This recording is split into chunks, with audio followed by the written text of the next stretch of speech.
orang yang suka dengan seksual, maka kontennya dia bicara tentang itu saja di channelnya, tanpa lagi ada rasa malu, tanpa ada sungkan, karena dia punya segmen masing-masing. Jadi ini luar biasa. Bagaimana memerangi ini? Jadi ketika orang dilarang, jangan tonton ini haram. Kita tidak bisa larang orang. Dia akan bertanya, kalau ini haram, yang halal mana? Alhamdulillah. Ketika kita katakan, jangan tonton TV ini, jangan tonton TV ini. Lalu yang mau kami tonton mana? Tontonlah Damai Indonesiaku. Yang mau kami tonton di bulan Ramadan mana? Tontonlah beberapa saat sebelum berbuka, beberapa saat sebelum sahur. Yang saya sebutkan ini hanya jadwal saya aja mah.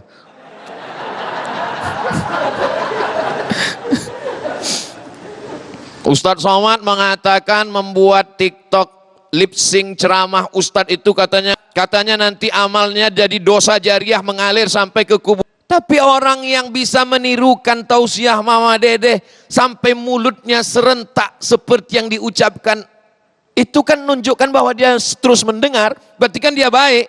Kalau yang menirukan tausiah Mama Dede, perempuan pakai hijab, pakai jilbab, sopan, teruskanlah, dia akan menjadi amal jariah. Tapi kalau menirukan ceramah Ustadz Somad, nggak pakai jilbab, perempuan, tidak menutup aurat, maka dia sesungguhnya mengolok-olok, mengejek-ejek dakwah.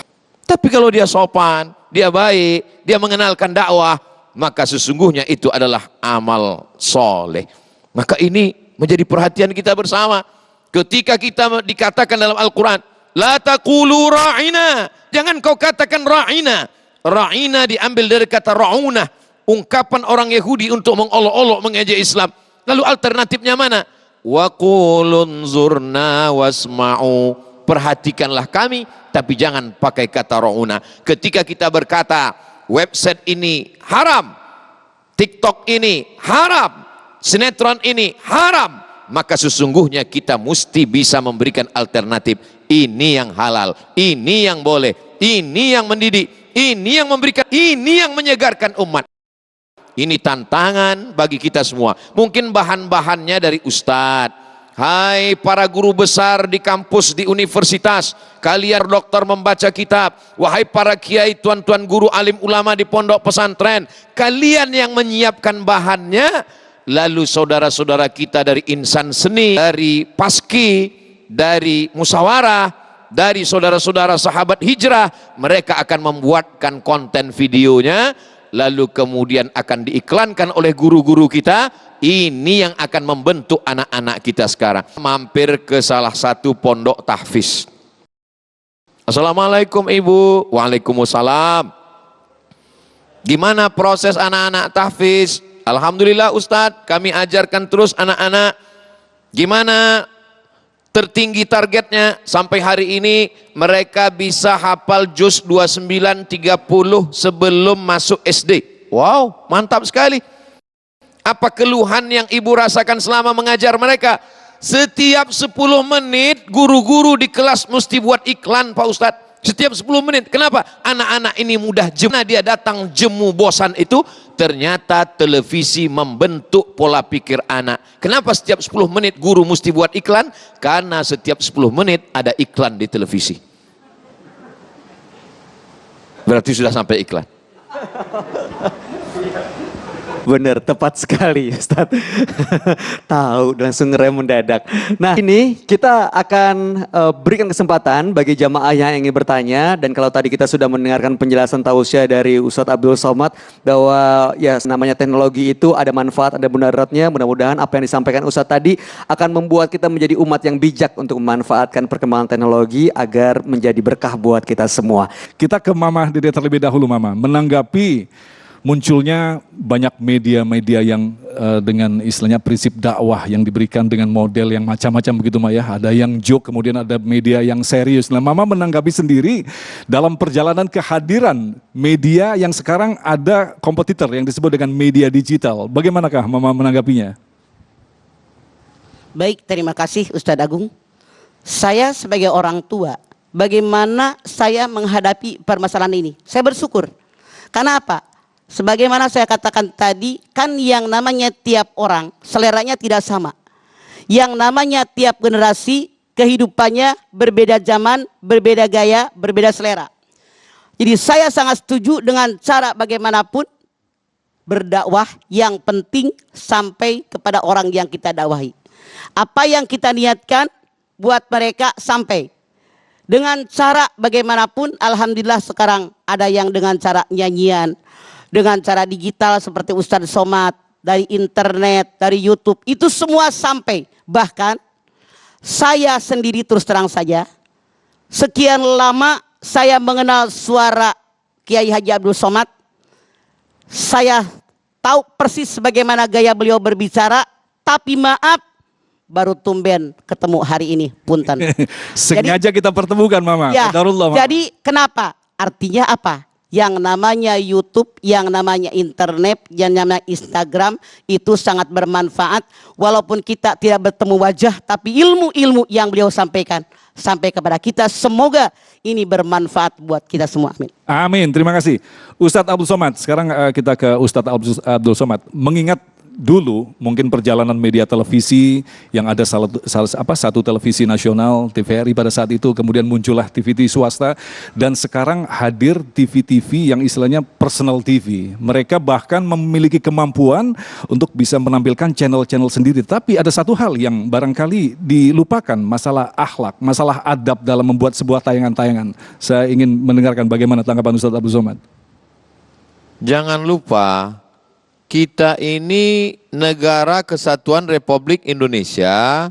Di dalam lagu kebangsaan itu yang lebih dulu dibangun adalah bangunlah jiwanya. Setelah itu baru dibangun badannya. Maka jiwa manusia ini dirusak oleh khamar. Islam datang menjaga 5. Hifzun nafs, menjaga nyawa, maka haram membunuh. Hifzul akal, menjaga akal, maka haram minum khamar, pakai narkoba. Hifzul mal, menjaga harta, maka haram mencuri, merampok, merampas. Hifzul nasal, menjaga keturunan, maka haram melakukan perbuatan zina, prostitusi, mohon maaf.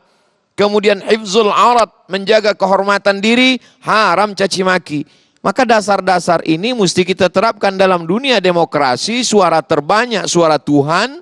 Maka kewajiban bagi kita sebagai mayoritas untuk menjaga 5 yang perlu dipelihara ini. Maka semua orang yang punya personal TV, secara masyarakat kita mesti ada amar ma'ruf nahi mungkar, dan saudara-saudara anggota legislatif dia mesti mengeluarkan undang-undang yang bisa mengikat. Karena kalau hanya masyarakat ini diceramahi dari bawah tanpa ada diikat dari atas, sulit untuk terwujud masyarakat yang berkarakter berakhlakul karimah. Kembali ke Mama, lantas bagaimanakah Mama menanggapi ketika munculnya media-media digital di mana Ustadz memiliki channel sendiri, tetapi yang muncul adalah sesuatu yang sangat mengkhawatirkan. Mereka benar-benar berpihak pada ustadz-ustadz tertentu, dan yang muncul adalah saling menghujat di antara para ustadz-ustadz ini. Mama. Punten ya, ini yang salah dan saya katakan sangat salah. Modal berdakwah itu Ustadz Agung ada 2. Yang pertama adalah akhlak. Kemudian adalah adab. Adab bagaimana kita bergaul dengan orang. Yang namanya kita bagaimana dengan sesama kita. Ya ayyuhalladzina amanu la yashhar qaumun min qaumin asa ayyakunu khairum minhum. Jangan satu dengan yang lain saling menggunjing. Siapa tahu yang namanya orang yang kita ejek, yang kita olok-olok lebih baik daripada kita. Kalau saya melihat apa yang Ustadz Agung sampaikan tadi benar-benar terjadi saat ini, tidak sedikit antara satu ustadz dengan ustadz yang lain saling menghujat, saling menyalahkan satu dengan yang lain. Gue gitu loh paling benar. Padahal Rasul bersabda taraktu fikum amroini lan tadilu matamasaktum bihima kitaballah wa sunnatun nabiyyin.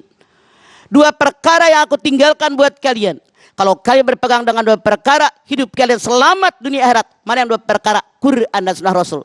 Selama orang yang berdakwah, dimanapun dia, bagaimanapun metode mereka berdakwah, selama mereka dasarnya Al-Quran dan sunnah Rasul, saya menghimbau jangan saling menyalahkan. Karena tugas kita adalah berdakwah, harus pakai akhlak, harus pakai adab, tata krama, etika dan sopan santun. Apalagi saling menghujat, saling menyalahkan. Masya Allah. Maaf dalam tanda kutip. Ini kemasukan setan dari pintu yang ke-9. Karena setan masuk dalam diri kita manusia, merasa gue gitu loh paling benar, si anu salah. Walaupun mereka ustadz, ustazah, kiai hebat bagaimanapun, kalau menunjuk orang, lu salah, hanya gue yang benar. Walaupun mereka hafal Al-Quran, maaf dalam tanda kutip, mereka tetap memasukkan setan. Mereka tidak tahu akhlak, tidak tahu etika, tidak tahu tata krama. Jadi kita, saya menghimbau sebagai orang tua, yuk kita bersama-sama berdakwah dengan cara yang baik, dengan etis, dengan etika yang baik, dengan akhlak yang baik. Bagaimana warga masyarakat yang mendengar ceramah-ceramah kita, kalau yang namanya antara ustadz dengan ustazah saling menghujat, apa kata mereka? Jadi kita harus ibda binafsik, memberikan contoh yang baik, dimulai dengan diri kita. Insya Allah mudah-mudahan kalau memang ada dan banyak yang terjadi, saya menghimbau stop, jangan saling menyalahkan. Selama kita tahu dasarnya Al-Quran dan Sunnah Rasul, semoga dakwah kita baik, tapi diberikan contoh dengan akhlak kita yang baik. Insya Allah jamaah akan mengikuti kebaikan-kebaikan kita.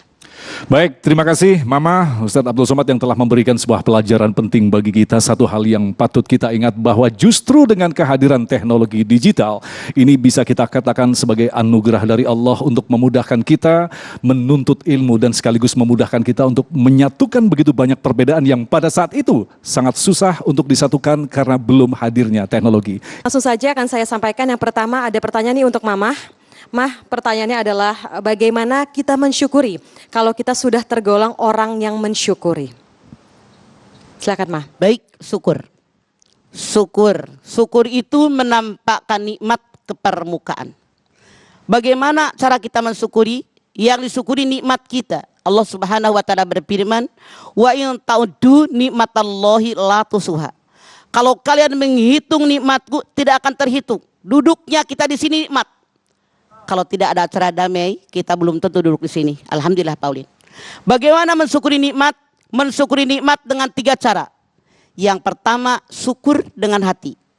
Yang kedua, syukur dengan lidah. Yang ketiga, syukur dengan amal perbuatan. Bagaimana syukur kita dengan hati? Sekecil bagaimanapun nikmat yang kita terima, kita bersyukur kepada Allah tanpa menggerutu. Kenapa? Maaf dalam tanda kutip, apalagi emak-emak nih. Tidak sedikit nikmat karunia dari Allah sangat banyak, tapi masih ngedumel. Dulu sebelum Anda menikah, pengen menikah punya suami. Begitu punya suami, Masya Allah, apalagi sudah pada tua. Kadang-kadang laki gue nyebelin ya, dan seterusnya, nggak usah dibahas kelamaan. Kemudian, bagaimana mensyukuri nikmat dengan hati? Saya menyarankan Anda sujud syukur. Minimal lah habis sembahyang wajib. Kita sujud syukur. Yang kedua, syukur dengan lidah. Tiap dapat nikmat apapun, termasuk sekarang nih. Ulang tahun Ulang tahun TV One yang ke-13. Dalam tanda kutip, kita wajib mensyukuri nikmat. Alhamdulillahirabbil alamin. Wallahul ladzi la ilaha illa huwa lahul hamdu fil ula wal akhirah. Dialah Allah yang tidak dapat disembah kecuali Dia. Dialah pemilik pujian dari awal sampai akhir, dunia sampai akhirat. Makanya tiap dapat nikmat kita ucapkan hamdalah, alhamdulillahirabbil alamin. Yang ketiga, bagaimana cara kita mensyukuri nikmat? Syukur dengan amal perbuatan. Kita diberikan umur yang panjang, hendaknya umur yang panjang dipakai di jalan yang Allah ridho. Kita diberikan rezeki dipakai di jalan yang Allah ridho. Kita diberikan kesehatan, alhamdulillah zaman pandemi sekarang. Kita sehat walafiat, walaupun dulu 3 bulan yang lalu pernah kena, sekarang sehat, maka insya Allah sehat kita dipakai di jalan yang Allah ridho. Dengan 3 cara inilah baru syukur kita, syukur yang sempurna, insya Allah. Wallahu a'lam bishawab. Terima kasih Mama, dan selanjutnya pertanyaan kepada Gurunda Ustadz Abdul Somad. Silakan Mas Bayu. Baik, terima kasih Pauline. Ini dari @anggian_asan. Ustadz, Assalamualaikum Mama dan Ustadz. Waalaikumsalam warahmatullahi wabarakatuh. Sebelumnya saya mau mengucapkan selamat ulang tahun ke-13 TV One. Semoga makin maju dan selalu. Pertanyaan saya mengenai pelaksanaan amar ma'ruf nahi mungkar yang sesuai ajaran Rasulullah. Bagaimana menyikapi adanya perbedaan pelaksanaan amar ma'ruf nahi mungkar? Silakan Ustadz. Waalaikumsalam warahmatullahi wabarakatuh. Kuntum khaira ummah, kamu akan menjadi umat yang paling baik. Syaratnya 3. Ta'muruna bil ma'ruf, ajak orang buat baik. Wa tanhauna 'anil munkar, larang orang buat mungkar. Wa tu'minuna billah, tapi dasar utamanya adalah iman kepada Allah. Amar ma'ruf macam-macam. Ada orang yang bicaranya lantang, tapi ada orang yang bicaranya lembut, soft. Ada yang tidak bicara tapi menulis buku, membuat video pendek yang membuat berkesan, hati orang menjadi tersentuh. Maka perbedaan metode ini dalam Islam ada 3 cara yang tidak pernah orang bersatu. Yang pertama nasyun, kelompok yang berpegang kepada teks, namanya golongan tekstualis. Yang kedua akliyun, kelompok yang berpegang kepada akal, namanya kaum rasionalis. Yang ketiga kelompok irfaniyun, mereka yang berpegang kepada intuisi, kalangan ulama sufi. Ketiga-tiga kelompok ini selalu tidak sejalan karena berbeda metode. Tapi mereka akan bertemu pada satu titik. Apa titiknya? Yaitu wa ma umiru illa liya'budullah mukhlisin, keikhlasan. Apapun jalan yang akan kita tempuh, kita akan bertemu pada satu titik keikhlasan. Jadi kalau ada orang mengatakan saya ini amar ma'ruf nahi mungkar, kenapa bisa terjadi clash? Berarti kita masalahnya adalah masalah ikhlas. Kalau kita sama-sama ikhlas, insya Allah pintu ikhlaslah pintu yang tidak bisa dimasuki setan. Illa ibadaka minhumul mukhlasin, kecuali hambamu yang ikhlas, kata pengakuan iblis kepada Allah subhanahu wa ta'ala. Semoga kita melakukan amar ma'ruf nahi mungkar ini termasuk golongan yang ikhlas karena Allah. Amin, amin, amin. Allahumma amin. Masih ada waktu untuk pertanyaannya? Silakan, Baik, Pauline. pertanyaan selanjutnya untuk Mama. Mama dengan akun dari Abi Hawak. Pertanyaannya, apakah boleh kita berdakwah melalui musik religi ataupun dengan membaca Al-Quran yang direkam dan diupload ke sosial media? Apakah itu tidak ria? Mohon dijawab dengan singkat, Mama. Silakan, Ma. Kembali kepada niat kita, innamal a'malu binniyat. Maka kalau niat kita ikhlas karena Allah, agar orang-orang ikut berdakwah dengan Al-Quran, mau direkam atau mau langsung, itu silahkan. Makanya niat orang tadi sebagaimana Ustaz Sobat tadi mengatakan Al-Baqarah ayat 5, wa ma umiru illa liya'budullaha mukhlishina lahuddin. Karena ikhlas karena Allah, maka dengan cara bagaimanapun, dengan gaya bagaimanapun, metode bagaimanapun, insya Allah dipersilahkan. Dipersilahkan, jadi ya asal ikhlas gitu ya Maya. Asal ikhlas. Baik, jangan terima kasih. pengen pamer, jangan pengen ria. Karena orang yang ria kemasukan. Berarti niatnya yang harus dikuatkan supaya tidak ria dan pamer. Begitu, terima kasih Mama Dede, terima kasih Ustadz Abdul Somad.